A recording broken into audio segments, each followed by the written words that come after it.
DG just want a cowboy. I just need a cowgirl. DG just want a cowboy. I just need a cowgirl. Wait, hold on. All right, y'all. Welcome back to Texas High School Sports Plug, where we do nothing but plug you into the latest sports. I'm AD, your host, and today I have the pleasure of being able to interview a coach over here at Southlake Carroll. I don't even want to mess up his intro or none of that, so I'm going to let him introduce himself and tell y'all who he is. Coach? My name is Doug Castleberry. I've been at Southlake this is the end of year 3. Oh, okay.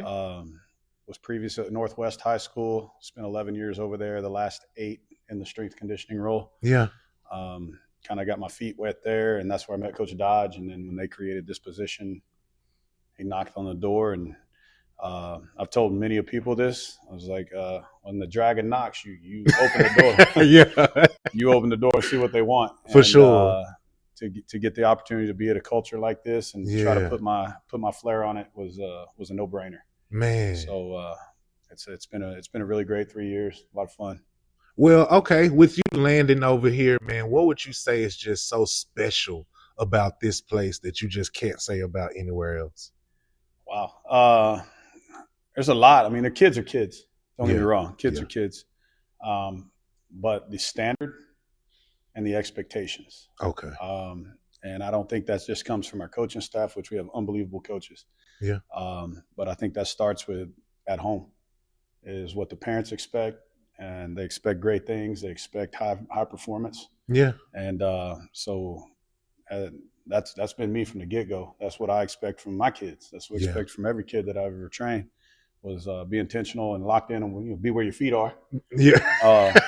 For real. And so, man, it was just that and just how the kids work. I'm a firm believer that all kids want to be worked, and they want to be worked hard. They want to be coached hard. Yeah. But to be at a place that welcomes that and the standards are high, I'm good with that. Yeah. I like that pressure. Okay. So I don't like doing run of the mill type interviews where it's just straight, the regular way. Right. What we like to do here is kind of add a little spin. So one of the first things I like to do is just ask you a couple off the cuff questions just about your life and everything. All right. A quick question for you, just going to skill positions. What is your favorite skill position? On a football field? On the football field.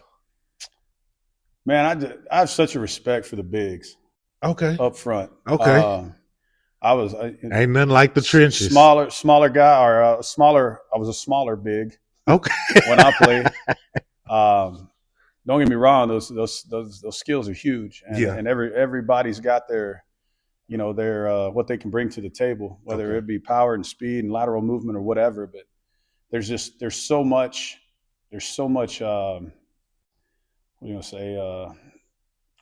lack of a better word, testicular fortitude. Okay. Take them there. When it is, I'm going to impose my will on you. Okay. And there's nothing you can do about it. Yeah. It's me and you, and no one can it is save what you. it is. You ain't getting no help, and so big respect for my big boys. Yeah. We don't like to train our bigs like they're big boys. Yeah. We want our big boys to move and be able to move in space. And so big weight's great. And I tell my guys that all the time. Big weight's great. But if you can't, that makes sense. And so footwork is everything. We jump and we sprint regularly and time and measure and everybody. I like that. So for those guys, they don't get enough credit anyways. Their names aren't getting put in the articles. That's true. It's so I have mad respect for those big boys up front. Yeah. But we have noticed a lot of them starting to go a lot quicker in the draft. Yeah, no doubt, man. Me and my kid were sitting there watching the draft. He's going to be an 8th grader. Mm. And I'm like, what blows my mind is the accessibility of 6'3", 315-pound guys that can move. Yeah. They're putting 4.8s and 4.9s on the board and jumping 30, 31 inches. It's just like these guys. That's an athlete. These guys are freaks. And so it's eye-opening. I hope it's eye-opening for kids because everybody's got D1 bound or whatever. Well, you need to. Yeah. If you're a running back. That's a big pool, homie. Yeah. For sure. You got to bring something real special to the table. at that level. But Okay. Yeah, I'd say my bigs. Now, outside of that, I like your man. I don't know. Yeah, I had to bring it. QBs have to analyze so much and have to be so sharp, and it's not yeah. stuff you necessarily see all the time. You know, It's it's what's going on between the ears that's so impressive with those guys. Mm-hmm.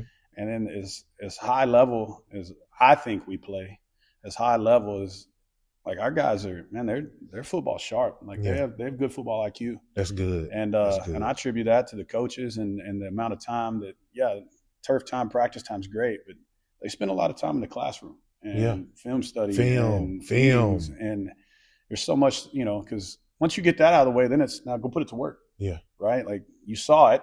This is what it needs to look like. Now go put it to work. Man, you know, I like it, Coach. So mad respect for all of them. I could go through every sport, you know, every sport, working with all of them. You know, you respect all of it. But if I had to peg it, it would be my big guys, just because they don't give enough glory. Okay. Next question I got to you: what are your top 3 college choices right now? Ooh, based off of programs. All right, What's I'm a your little partial. What we got? Well, my stepson is interning at UT right now for Beck. Okay. So he's basically like works under the strength coach on the football side. Okay, hook 'em horns. So I get to hear and see, and I've listened to Beckton talk, and just the culture that he is.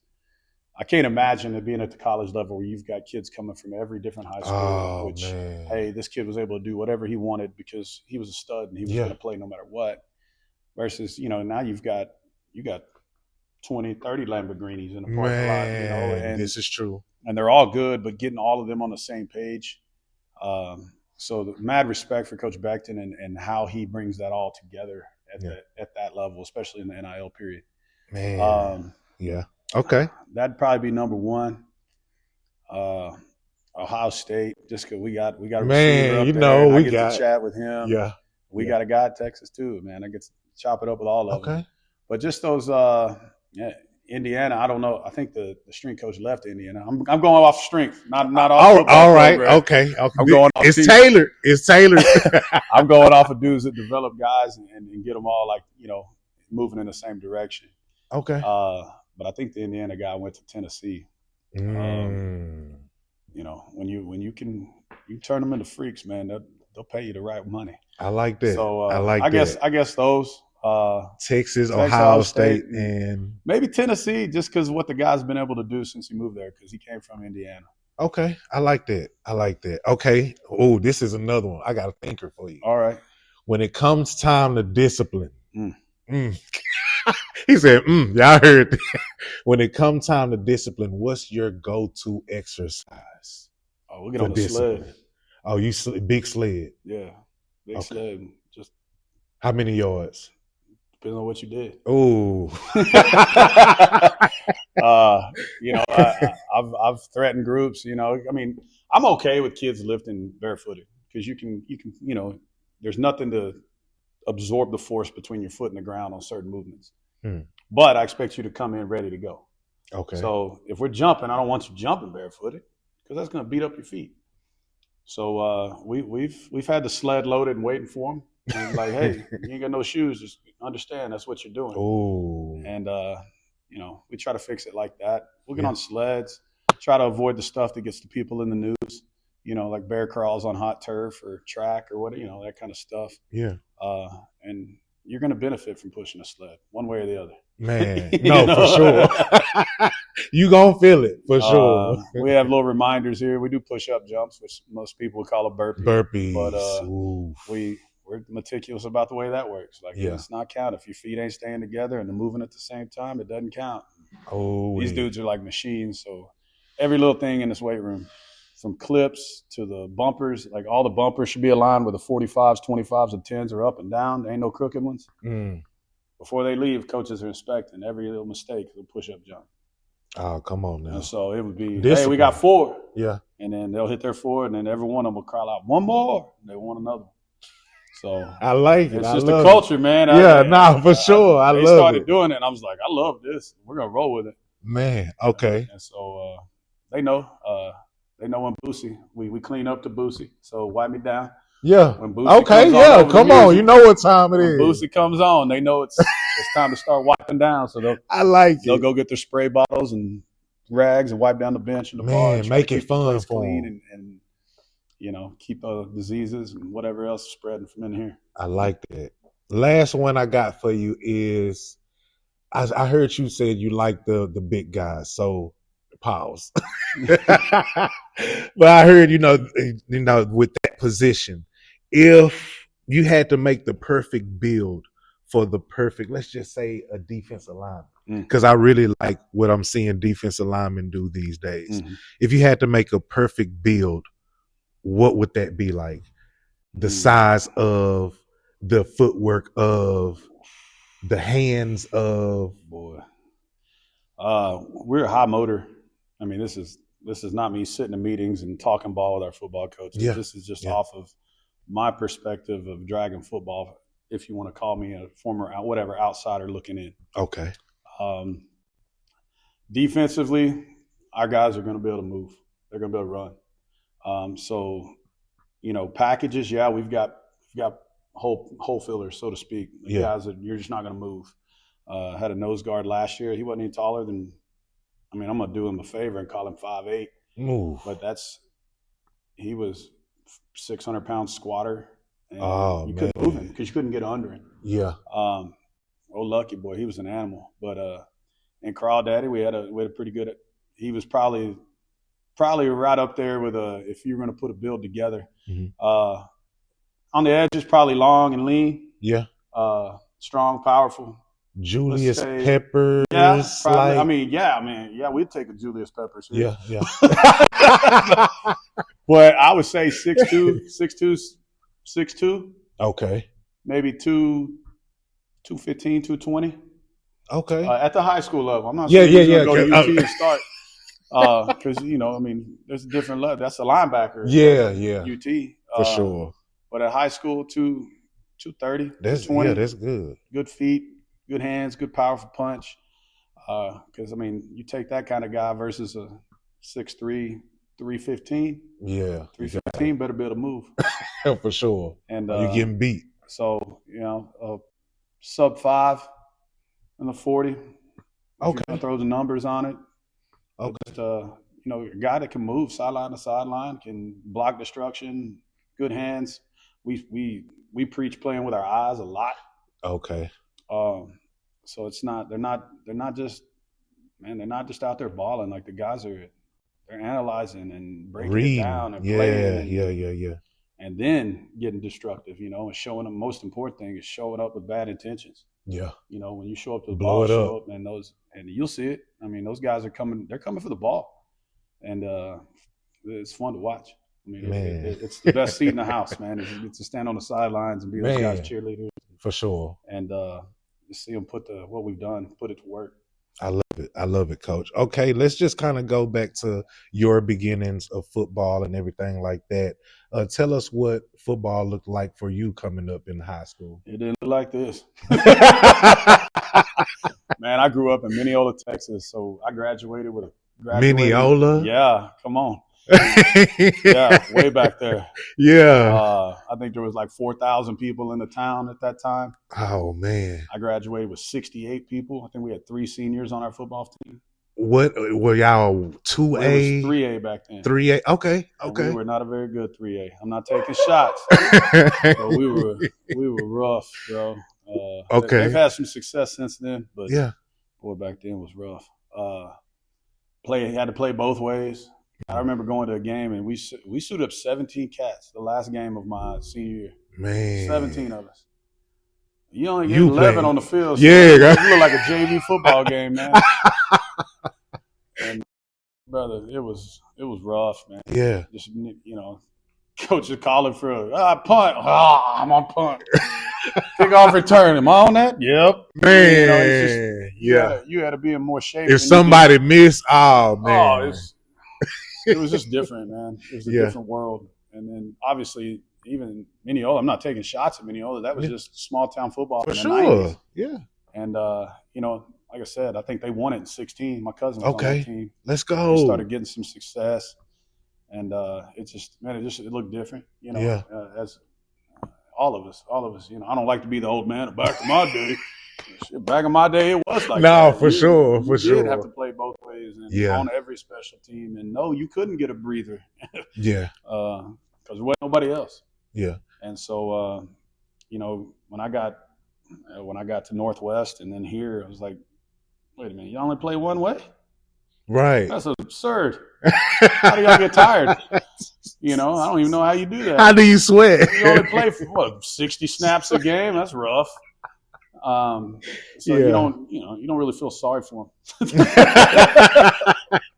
For sure, for But sure. it's evolved. Okay. Yeah, I think the game, high school sports in general, has evolved Yes. since then, and you know, How has that shaped who you are today, just with sports today, of your beginnings? it hadn't let me forget where I came from and Yeah. like the kind of blue collar work mentality. I grew up. My Yeah. dad was an oil field guy, so we knew how to work, like manual work. Yeah. Here, I don't really work hard. Or excuse me, I don't do hard work, Yeah. but I do work hard. Okay. If that makes sense. Yeah, it does. Like I'm not out changing fence posts and digging holes and doing stuff like I would with my dad or granddad. Yeah. But my schedule's full all day long. And Yeah. it's trying to get those kids to be the best product they be so that translates into their sport. I don't try to sell them on, oh, this is sport specific. No, it's not. Like, I'm trying to get you bigger, faster, stronger so that when you put them into the skill of play or the field of play or whatever, Yeah. you can tell the difference. I like it. And they can feel the difference. So that's a big thing. Keeping them healthy, that's a big one. Man, okay. Keeping them available. Just with you guys program, the big weight rooms and everything like that, what is one of the things that you're looking for when you're trying to push them out into the season? Because you're pretty much, off season, make sure you get them right. Yeah. We football wise, we opted out of spring ball. Yeah, I was For the wondering last about 2 years, for multiple reasons. Yeah. One, just it seems like every spring up till then, we lose somebody to either Injury. an ankle, a shoulder, or something, Oh man, whatever, and you're right. so it pushes that back a little bit. It's kind of like being hungry and then they're getting told you can't eat. Yeah, So they show up in August, they're pretty hungry to get going. I can imagine. And not only that, and it's just not a flex. I don't want anybody to consider this a flex. Yeah. But historically, we're going to play 14 weeks. Yeah, At least. playoffs for sure. Yes. Yes. Well, that's 4 to 6 weeks that everybody else is getting of off season that we're not.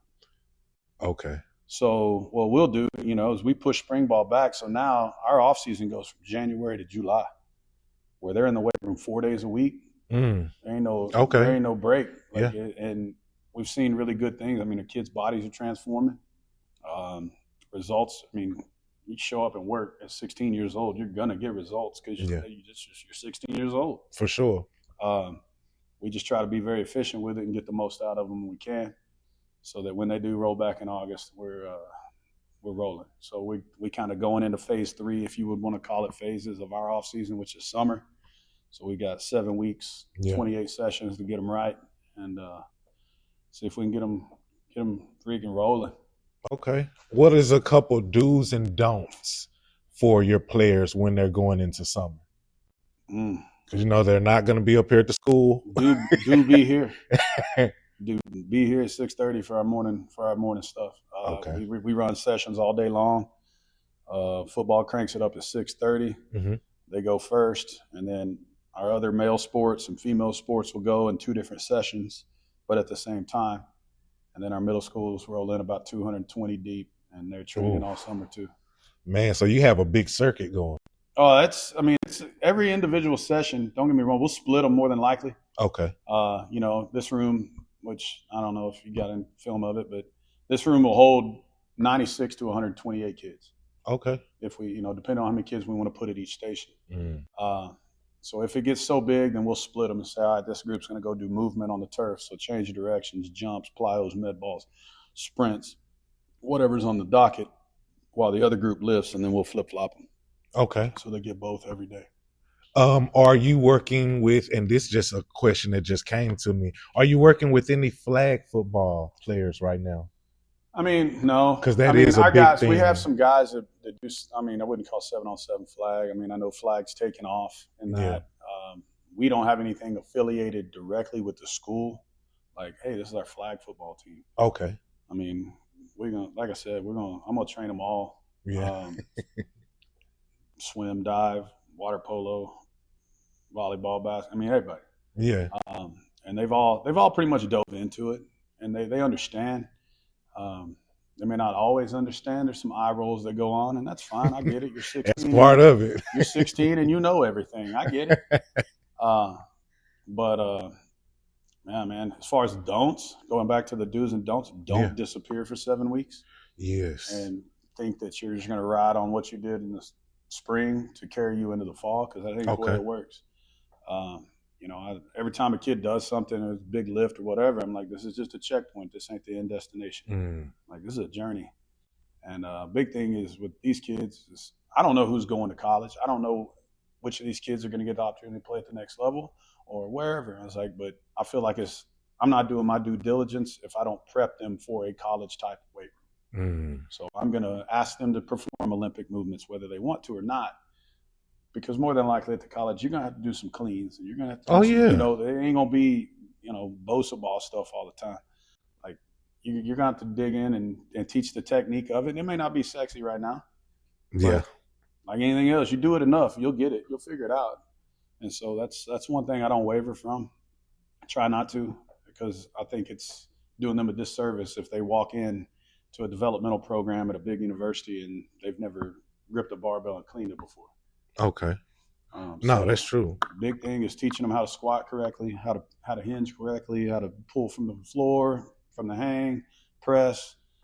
Just get them there. For sure. And then that way when they walk in, maybe that might separate them somehow with that coaching staff of, hey, this guy knows what's going on.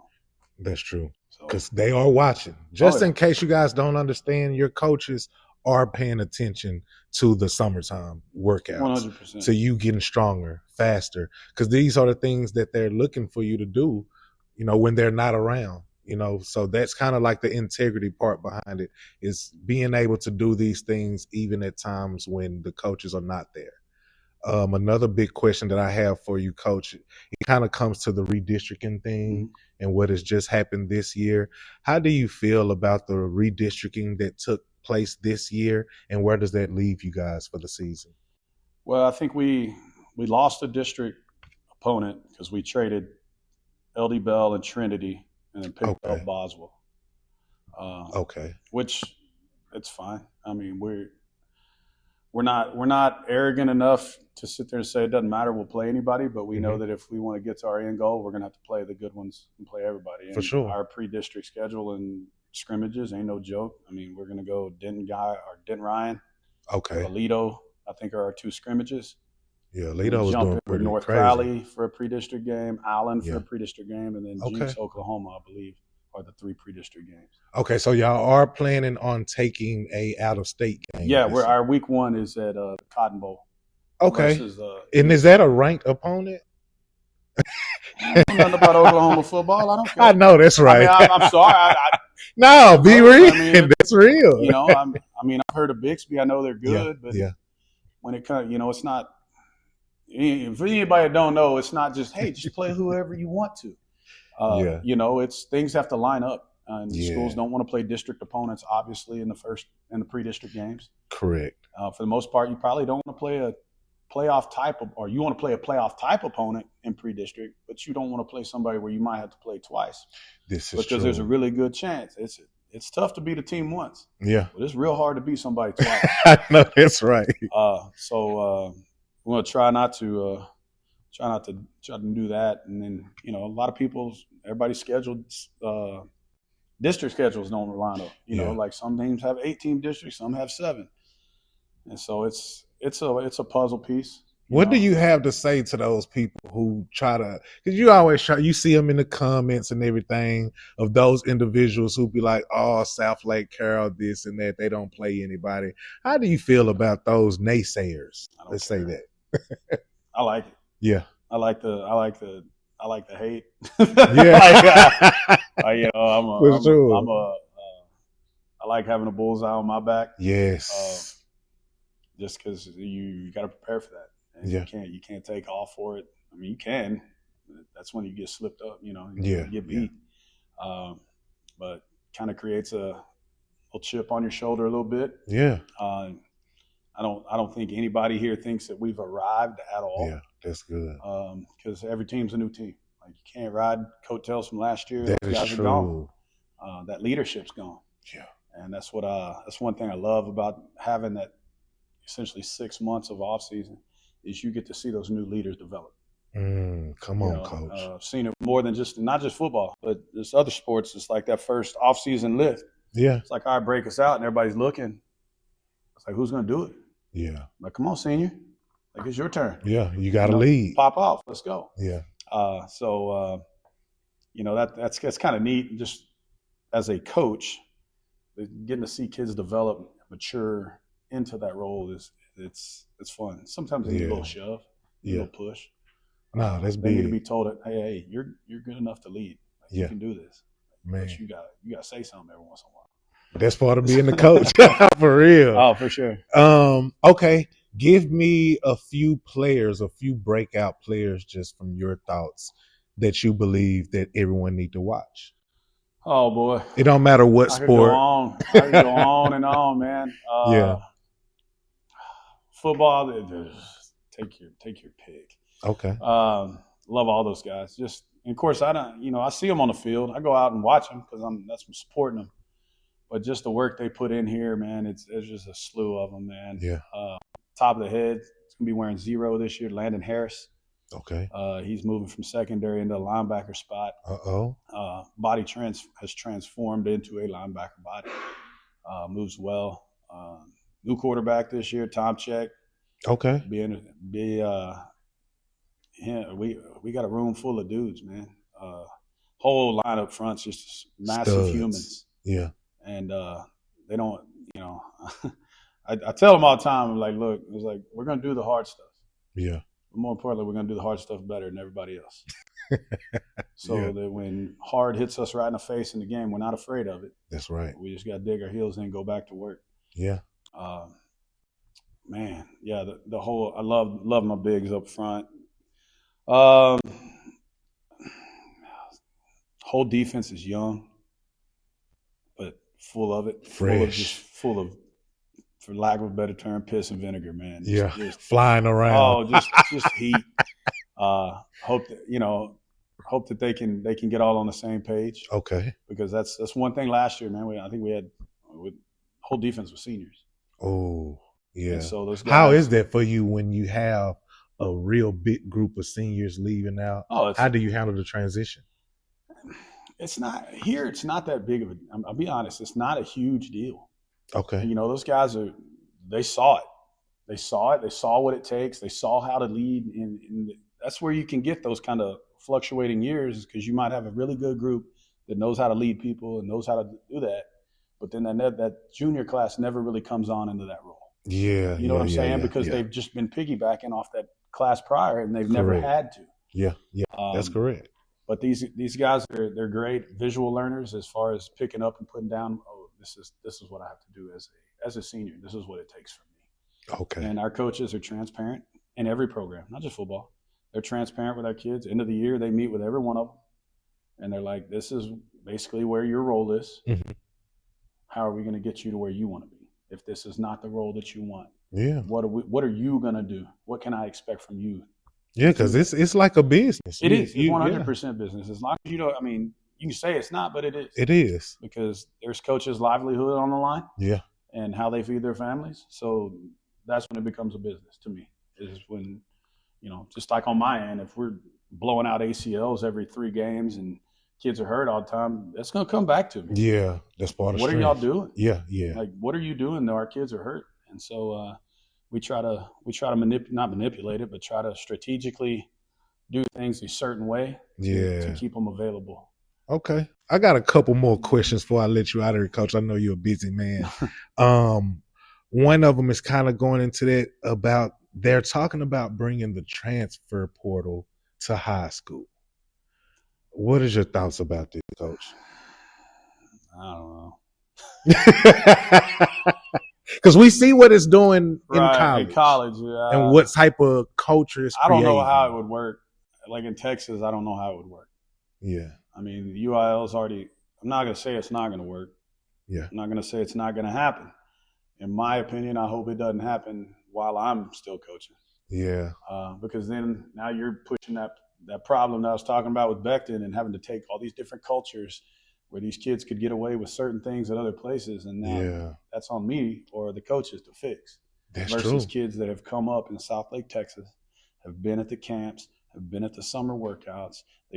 Friday night they're hanging over the railings. They know what they're getting. They know the program. Versus people that move in, it's eye-opening sometimes to them. Man. And most we've had a couple of kids move in. Most of them like, Coach, I love this energy here. It's cool. Yeah. Match it.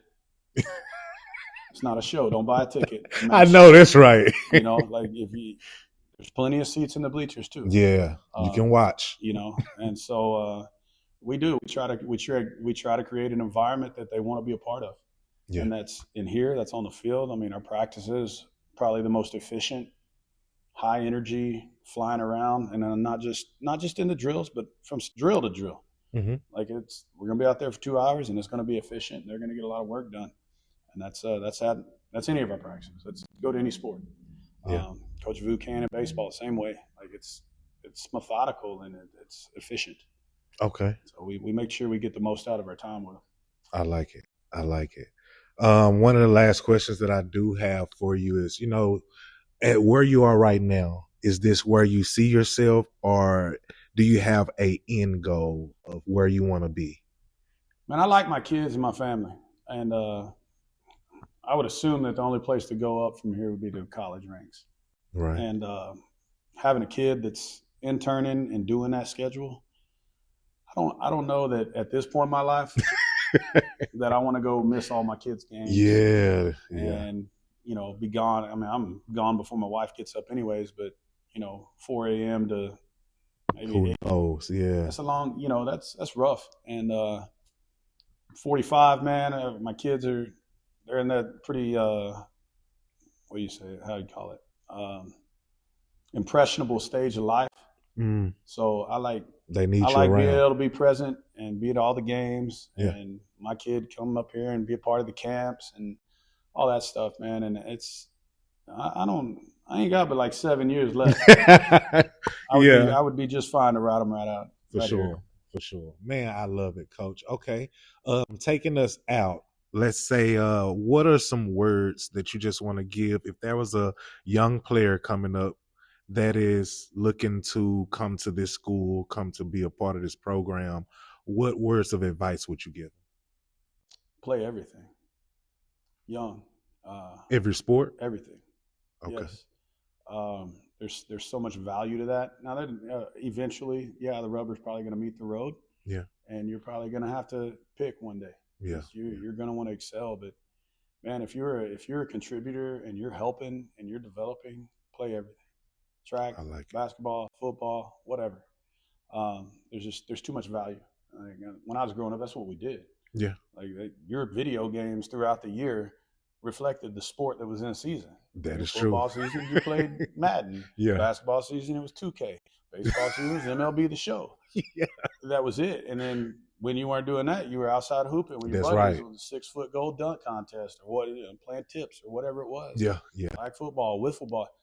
But it's just, there's so much just value to that. Yeah.